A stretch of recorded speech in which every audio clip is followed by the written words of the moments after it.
And we mentioned some of the fresh CBS News polling. We've got more for you. The public's opinion of the president's economic policies, it isn't good right now. We asked people in January, before the inauguration, whether they expected the president's policies to make them better off financially. And if you look closely here, 42% said they expected to be doing better. But now only 23% say they're doing well under this administration. CBS News Executive Director of Elections and Surveys, Anthony Salvanto, breaks down what's behind all this and another area where the president has stronger numbers.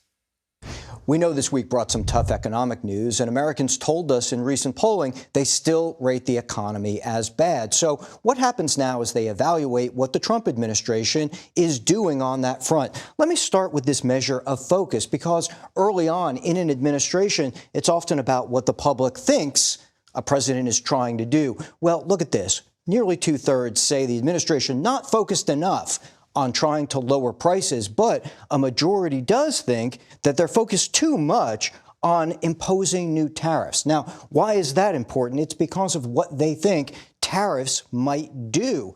I tested this. What might they do in the short term and the long term? Because the administration's argument, of course, is partly that they might be positive over the long haul. Well, look, big numbers think that tariffs will raise prices in the short term, but there are also many who think that they would raise prices in the long term, too. So take a look, though, at what happens to Donald Trump's overall approval numbers. They've ticked down on handling the economy, ticked down on handling inflation.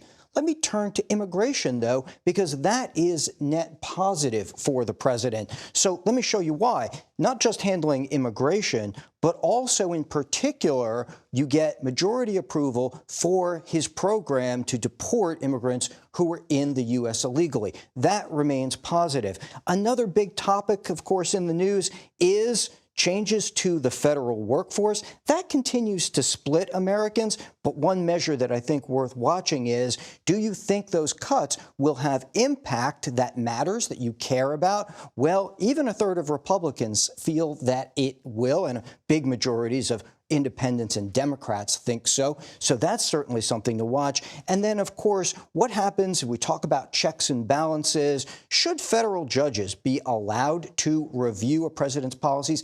Big majorities overall think so, slight majority of Republicans as well. But should, and some on the right talk about this, there be efforts to impeach federal judges who rule against Donald Trump's policies? We looked at that, and there is a majority of Republicans who would support those efforts as well. All part of the dynamic that's going on here in Washington and out in America with immigration, with the economy. That's a look at the latest CBS News poll. All right, Anthony, thank you for that.